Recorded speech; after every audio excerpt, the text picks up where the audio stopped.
Bom dia, seja muito bem-vindo à nossa aventura gastronômica. A gente segue aqui na França, em Rouen, cidade do norte da França e capital da Normandia, e hoje a gente vai aprender a fazer o choux, que é uma receita tipicamente francesa e que deu origem a uma guloseima que a gente ama muito no Brasil, que é a bomba.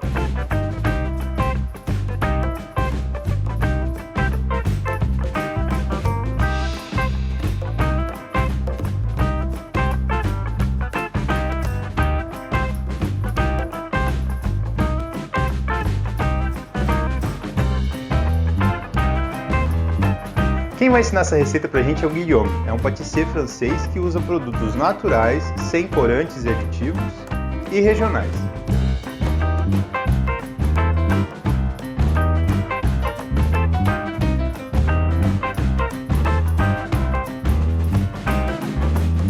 Chefe, quais são os ingredients que a gente vai precisar para fazer o choux? O que você já separou?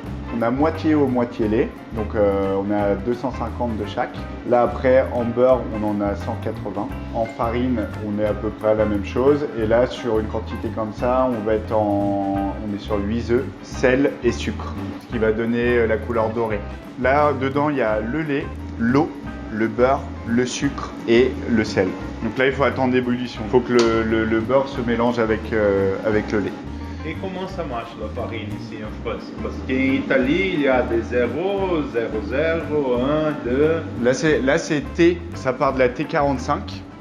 Du coup, ça c'est pour tout ce qui est brioche, pâte à croissant.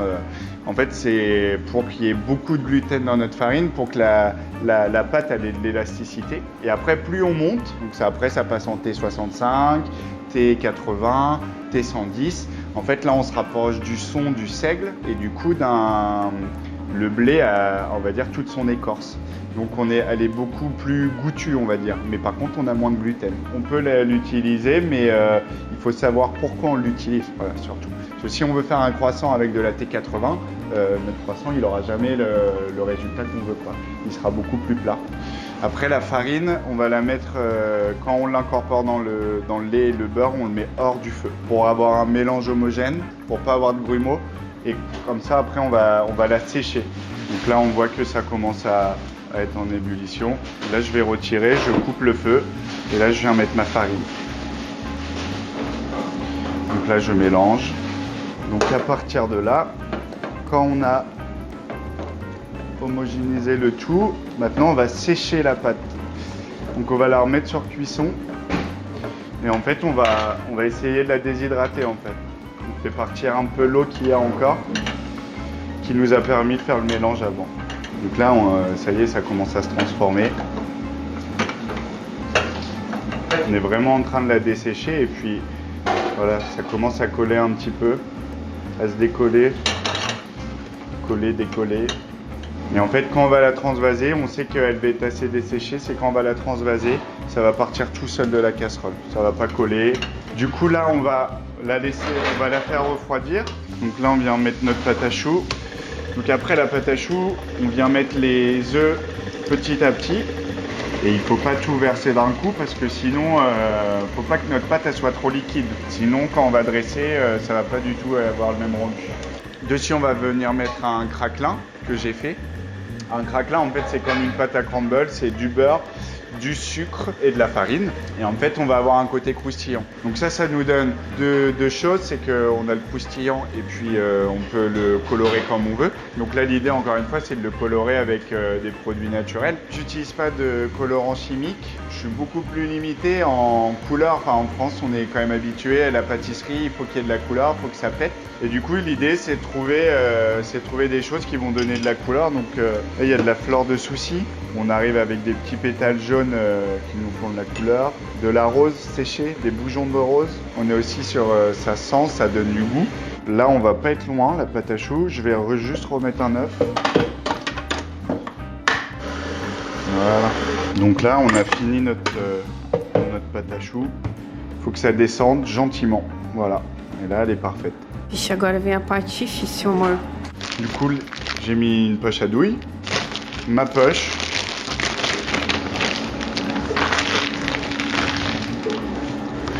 Et là, on vient dresser.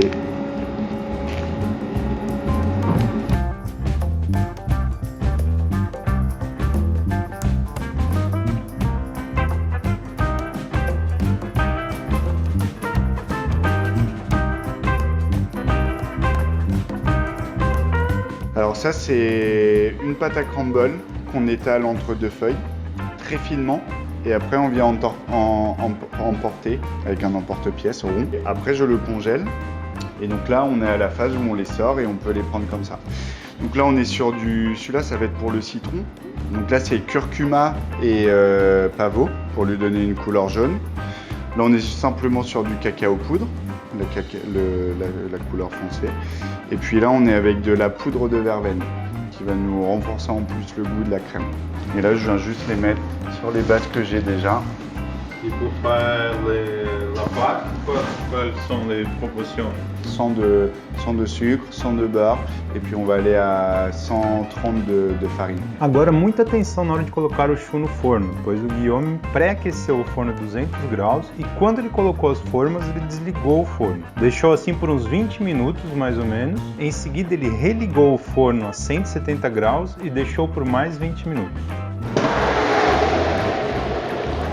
Donc là, ils ont gonflé. Donc là, c'est le petit craquelin qu'on a mis. Donc on dirait que c'est cuit, mais là, on va les laisser encore 2 petites minutes qu'ils soient bien secs. Parce qu'il faut penser qu'on va le garnir de crème et que du coup, la pâte à choux, elle va absorber aussi l'humidité de la crème. Donc il faut mieux les avoir bien secs. Donc là, on va laisser encore 5 minutes. Et on va aller faire, une chantilly à la verveine. Et puis une chantilly au praliné. Donc normalement on met de la crème pâtissière, mais là comme ça on va pouvoir déguster en direct. Ce matin j'ai fait une petite crème citron. Je vais vous faire goûter du citron, du beurre, des œufs, du sucre. Vous aimez le citron? Et là on va faire une chantilly. Je vais chercher le lait, la balance. Donc du coup, moi là, comme c'est de la crème fermière, ça serait de la crème normale, je couperai pas. Mais là, je coupe avec 30% de lait. Donc je vais mettre 200 grammes. Du coup, je mets ma quantité de lait. Donc c'est pareil, il ne faut pas mettre trop de lait, sinon on n'a pas assez de gras et du coup, notre chantilly ne monte pas. Moi, la chantilly, je la sucre à 10%. Et c'est pareil, j'utilise du sucre de canne bio. En niveau pouvoir sucrant, on est pareil, sauf qu'il y a un petit goût qui est plus sympa et puis c'est un sucre qui est moins raffiné. Donc ça va aussi dans les valeurs. Là, on va les laisser refroidir tranquillement. Ce que je vais faire, c'est que je vais en mettre un peu de côté, je vais les mettre à les refroidir plus rapidement et puis on va terminer notre crème.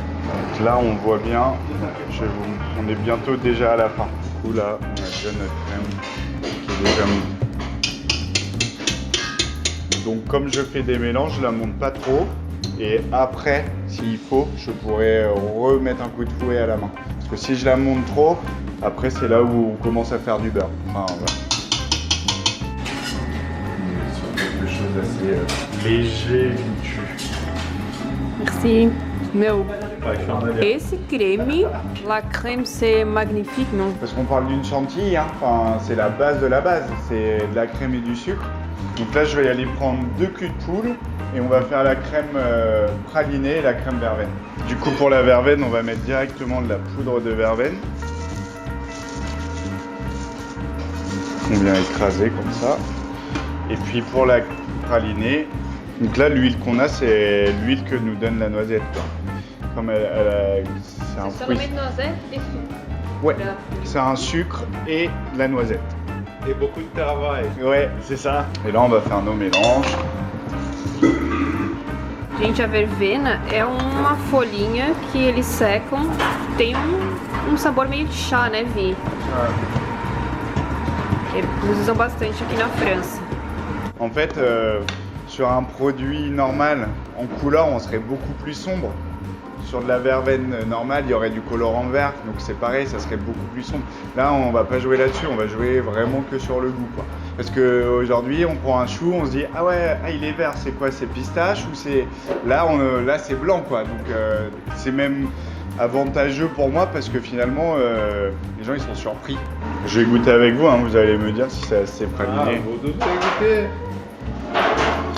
Parce que la cuisine, c'est moitié goûté, moitié gagné. C'est vrai?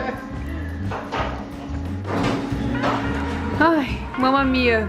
Só tem creme de leite, a 45% de gordura, leite, avelãs, tostadas com açúcar, então fica bem aquele gosto de tostado, e o açúcar pega bem o sabor dela, solta o óleo, melhor que Nutella, né amor? Meu Deus.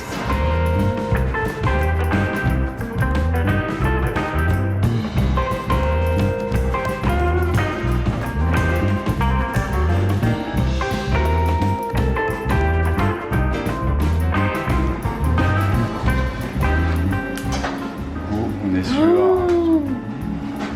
Gente, será que isso tá bem recheado?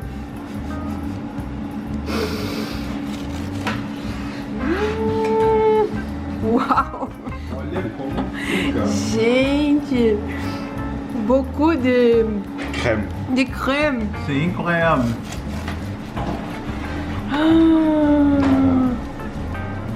Gente, agora a gente vai ter que comer isso. Olha o detalhe de como é que ficou de creme aqui. Ele realmente consegue fazer a pasta choux crescer de um jeito. Incrível, né? Ela fica só a casquinha em volta e o negócio todo ali. Bom, vamos provar, né?